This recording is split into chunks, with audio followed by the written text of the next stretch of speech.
Hi everyone, मी अंजली. आज आपण बनवणार आहोत स्वीट पोटॅटो मसाला रेसिपी, म्हणजेच बटाट्याची मसाला भाजी बनवणार आहोत. आणि हे छोटे छोटे बटाटे मी काल ऑनलाईन भाजी मागवली, त्यामध्ये मागवले होते.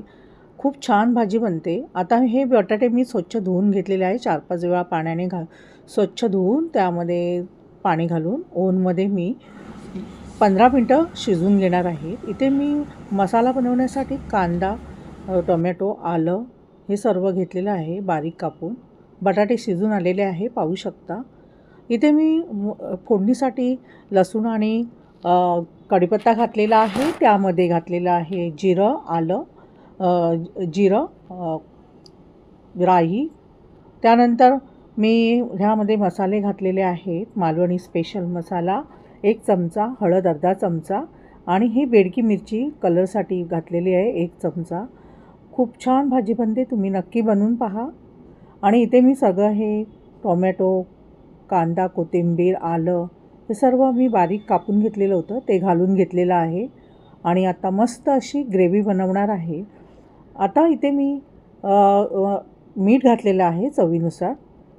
मीठ घातल्यामुळे कांदा आणि टोमॅटो शिजायला खूप मदत होते. आता इथे मी गरम पाणी थोडं घालून घेतलेलं आहे, त्यामुळे आपले मसाले करपत नाही. आता हे आपण चांगलं एकजीव करून थोडा वेळ शिजवून घेऊया. तुम्ही कांदा आणि टोमॅटो वाटून ग्रेव्ही पण मिक्सरला लावून बनवू शकता, पण अशा प्रकारची भाजी छान बनते मस्त. आता ही बघा ग्रेव्ही होत आलेली आहे आणि त्यामध्ये मी घातलेली आहे बटाटे छोटे छोटे. आणि हे सगळे छोटे छोटे बटाटे घालून घेत आहे. बाजूला बघा मी खोबरं, नारळ तोडून ठेवलेला आहे. मी आता किसून घेणार आणि फ्रीजरमध्ये डब्यामध्ये घालून 8 दिवस चालतो. इथे मी कोथिंबीर घालून घेतलेली आहे आणि थोडीशी शुगर घातलेली आहे. शुगर तुम्हाला आवडत नसेल तर घालू नका.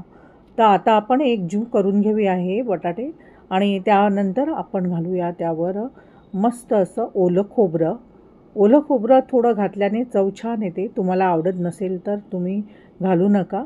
तुम्ही शेंगदाण्याचं पण कूट वापरू शकता.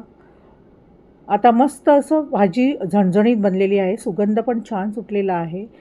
मसाल्यामध्ये खडे मसाला असल्यामुळे मालवणी स्पेशल मसाल्यामध्ये खूप सुगंध छान सुटलेला आहे. मस्त अशी ग्रेव्ही भाजी बनलेली आहे, पाहू शकता तुम्ही. खूप छान अशी तुम्ही भाजीबरोबर, भाताबरोबर, भाकरीबरोबर, चपातीबरोबर पण खाऊ शकता. मस्त छानच रेसिपी बनलेली आहे.